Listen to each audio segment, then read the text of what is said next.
Hai semuanya, selamat datang di TechPlus ID bersama Fakih di sini. Mungkin beberapa dari kalian udah notice ya, kalau monitor gua yang biasanya gua pakai itu terlihat berbeda, terlihat lebih besar dari biasanya. Itu karena monitor ini dari ROG dan gua udah 2 mingguan ini nyobain dan ya gua pengen membagikan experience gua selama memakai monitor dari ROG ini. Dan langsung kita mulai aja.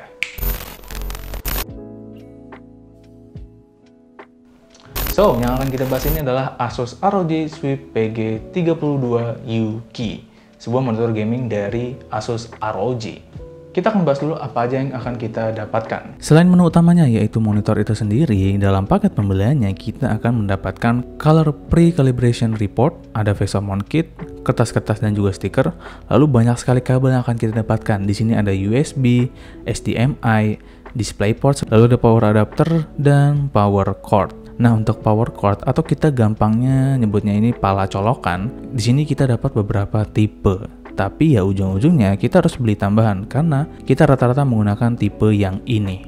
Soal desain, ROG memang udah paling juara lah soal desain dari produk-produknya. Termasuk monitor akan kita bahas kali ini. Ini tuh keren banget. Pada bagian depannya ini cukup simpel ya, dengan bezel tipis di ketiga sisi dan di bagian bawahnya agak tebal dengan logo ROG yang wajib banget ditaruh di bagian tengah. Lalu kita fokus ke bagian kaki monitor ini berbentuk V yang terlihat tajam, menunjukkan itu monitor yang kokoh banget. Dan ya, kakinya sendiri terbuat dari besi dengan bobot 9,7 kg. Jadi kalau ditotalin sama monitornya, ini tuh jadi 14,8 kg. Buset. Next ke bagian belakang monitornya, menurut gue akan sangat sayang sekali kalau menaruh monitor ini tuh membelakangi tembok. Karena bagian belakangnya ini harusnya dipamerin. Monitor ini menggunakan dua tema yang dibelah oleh garis diagonal. Ya, tema ala cyberpunk dan juga modern yang simple. I like it. Dan ada logo ROG yang cukup besar dan tentu saja sudah RGB. Ya, walaupun RGB-nya kurang terang sih menurut gua, tapi gradasinya seperti biasa, bagus. Dan monitor serta kakinya ini disatukan oleh tiang yang sangat kokoh walaupun ini dari plastik, dan tentu saja ada logo dan di sini terdapat kabel manajemen agar terlihat sedikit rapi. Nah, monitor ini juga udah ada built-in speaker dan kualitas suaranya gue bisa katakan ini oke banget.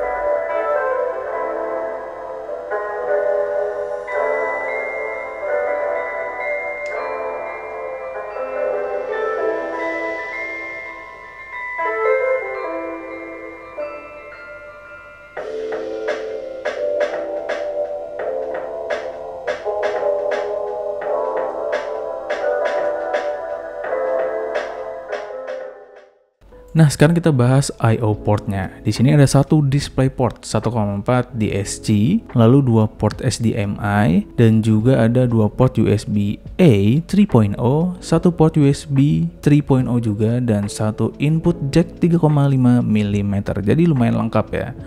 Dan monitor ini pastinya udah ergonomis, bisa diatur ketinggiannya, bisa detail, dan juga bisa swivel.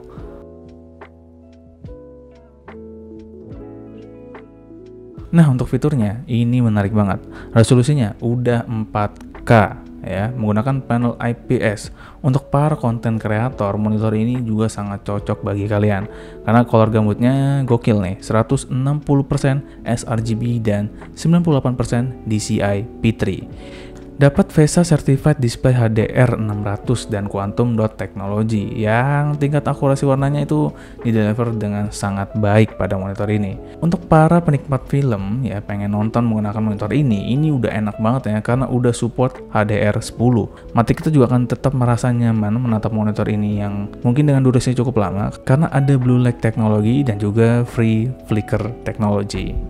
Dan tentu saja sebagai monitor gaming ini udah GG banget dengan refresh rate 144 Hz, response time 1 millisecond MPRT, lalu ada extreme low motion blur dan kompatibel dengan G-Sync, lengkap. Di sini juga ada fitur yang menarik yaitu Asus Variable Overdrive, dimana kalau terjadi frame drop, naik turun framenya, gamenya nggak bakal patah-patah dan tetap smooth. Ini gokil banget nih. Beberapa fitur menarik lainnya bisa diakses melalui button di sebelah kanan monitor. Ada game visual yang bisa disesuaikan dengan game yang kita mainkan ya. Di sini ada mode yang bisa kita pilih untuk racing, FPS, game RPG, MOBA pun ada. bebas.